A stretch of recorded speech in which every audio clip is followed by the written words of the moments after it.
All right, on day 2 today, we're going to start to simplify radicals. Again, looking back at those perfect squares, we're going to see those again. And our goal is to simplify a radical just like you can simplify a fraction. It's going to have the exact same value, it's just going to look different. One's going to be in more simplified form. So, a reminder of what factors are. We find factors all the time, but factors are numbers that are, what operation do you do? They're multiplied together to get a given number. And when you're finding your factors, you should not include negative numbers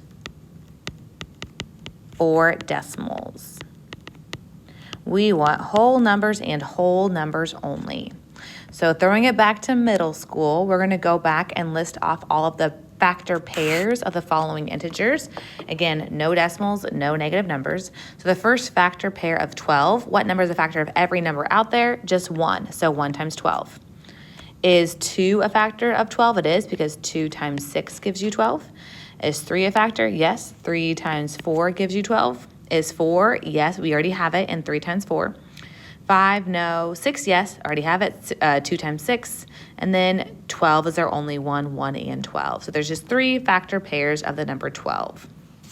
Then we have 36, and your factor pairs are 1 and 36, then 2 and 18, 3 times 12, 4 times 9, 5 is not a factor, 6 times 6, and then you start to go to repeat. So there's 5 factor pairs of 36.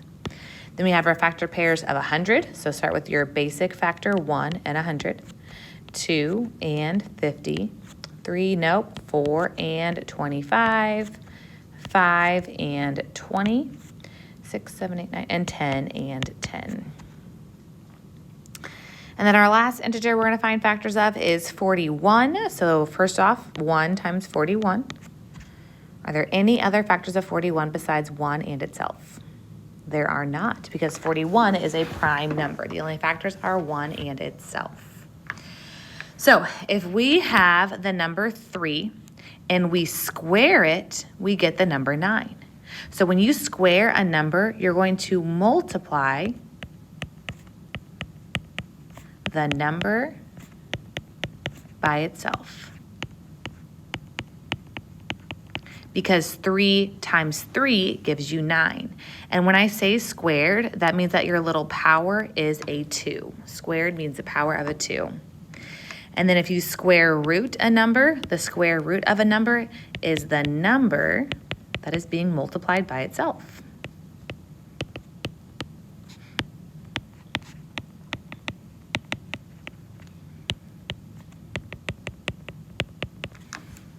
All right.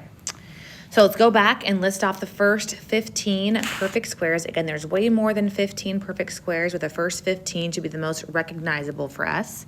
So 1 squared, or 1 times 1 is 1. 2 squared, or 2 times 2 is 4. 3 squared, or 3 times 3 is 9. 4 squared is 16. 25. Go ahead and finish this on your own. And then we can check. 6 squared is 36. 7 squared is 49. 8 squared is 64, 9 squared is 81, 10 squared is 100, 11 squared is 121, 12 squared is 144, 13 squared is 169, 14 squared 196, and 15 squared is 225. So these numbers right here are your perfect squares, okay? So when we're looking to break down a radical, we want to see if any of the highlighted numbers are factors of the number under the radical. If they are, we need to simplify those out using our factor pairs. But one of the numbers in your factor pair has to come from this highlighted row. It must be a perfect square, just one of the 2 factor pairs. So our 3 steps are to look for your biggest perfect square factor of the number under the radical. Step 2, keep simplifying until the number under the radical has no more perfect square factors. That's how you know that you're done. And then lastly, you're going to multiply the ends of your branches together, and the whole number goes on the outside, followed by the radical. And when you find factors of a number, you need to go to your y equals in your calculator, type in the number under the radical. So your y equals is in your upper left-hand corner. Press y equals, then type in 18 and then divide that by x. Then go to your table, so second graph in the upper right-hand corner, and you want to look in your y column. So start in your y column. Remember, only positive factors only. And you want to scroll down from the first factor pair, which would be 1 and 18, and scroll down until you see a perfect square. Well, 18 is not a perfect square. 9 is a perfect square. That's what we're going to use to break down our radical 18. Radical 9 times radical 2.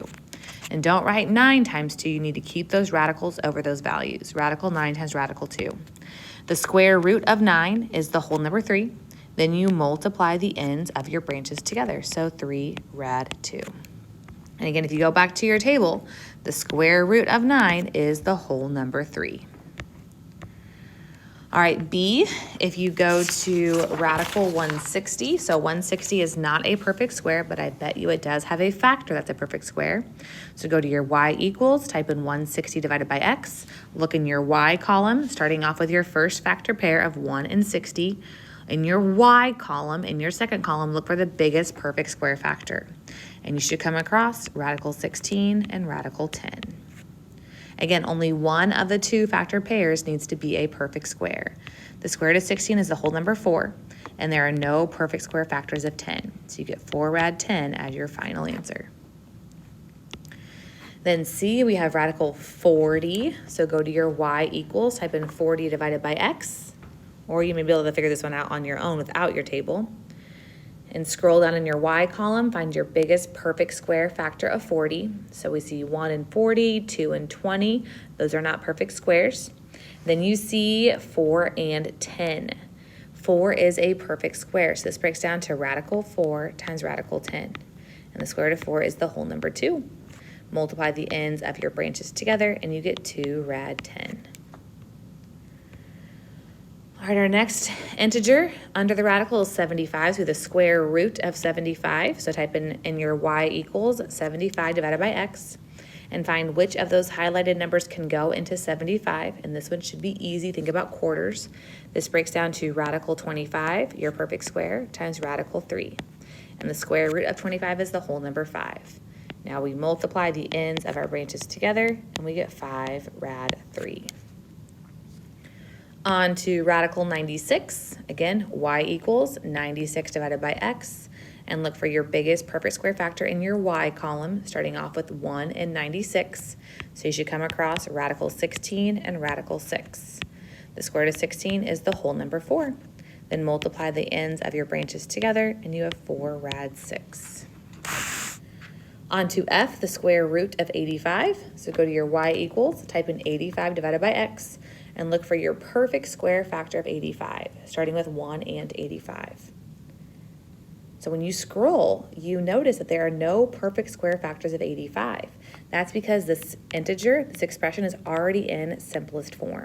So radical 85 would be your final answer because 85 has no perfect square factors. All right, on to G, the square root of 405. So when your numbers get above, I don't know, about 200, I would always check to see if the original term is already a perfect square. So right now, type in second x squared, find your square root button, and type in 405 and press enter. So you get about 20.12. So because you have a decimal, you know 405 is not a perfect square, but I bet it has a perfect square factor. So go to your y equals, type in 405 divided by x, and look in your y column, starting off with a factor pair of 1 and 405, and look for your biggest perfect square factor, which you should see 81 and 5. And the square root of 81 is the whole number 9, not the square root of 9. Once you square root a perfect square, it no longer has a radical. Now multiply the ends of your branches together, and 9 rad 5 is your final answer. All right, radical 576, also a big number. Let's check to see if that is a perfect square. So second x squared, 576, press enter. When you do that, you notice that your answer does not have a decimal, so 576 is a perfect square. The square root is 24, because 24 times 24 gives you 576. All right, check out 828. That's a big number. See if it's already a perfect square. Second square root, 828. And you get a decimal, so it's not. So we go to our y equals, type in 828 divided by x, and look for your biggest perfect square factor in your y column. And you should come across radical 36 times radical 23. The square root of 36 is the whole number 6 without a radical. Again, when you square root a perfect square, you do not have a radical. And then multiply the ends of your branches together, so 6 rad 23. All right, the last three have numbers in front. So just like if you have a number in front of your variable, that means that they're being multiplied together. So in J, that's saying 3 times radical 48. So right now I want you to ignore the 3 out in front and just break down the radical as we would.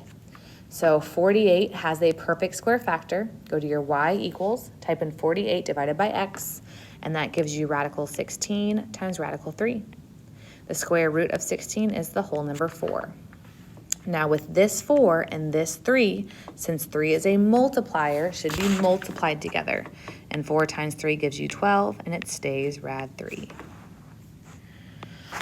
Our next term, negative 2 rad 56. Negative 2 is being multiplied by radical 56 since it's right next to it. So right now, ignore your negative 2 and just break down 56, finding your perfect square factor.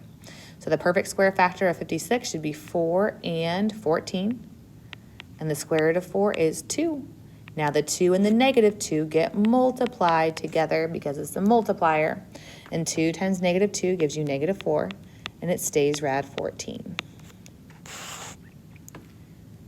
And then our last one, 10 rad 98. So 98 is not a perfect square, but it does have a perfect square factor. And my perfect square factor is 49. So rad 49 times rad 2. The square root of 49 is the whole number 7.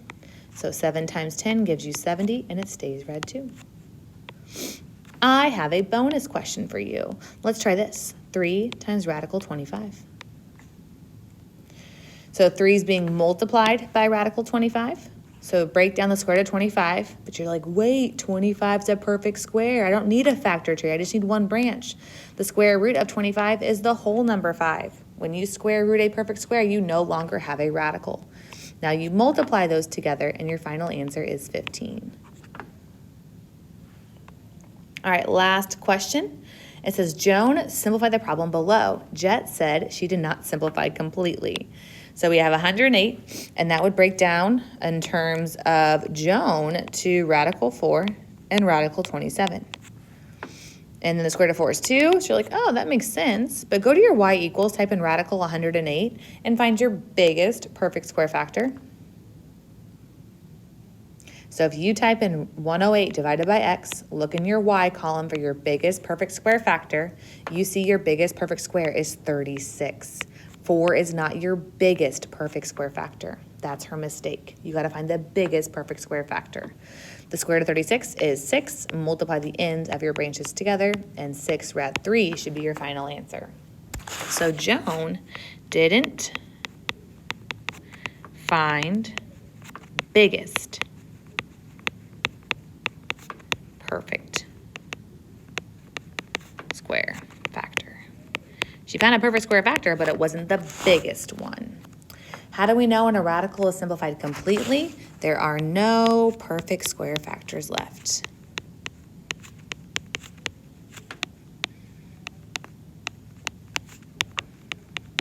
Under radical. All right, that's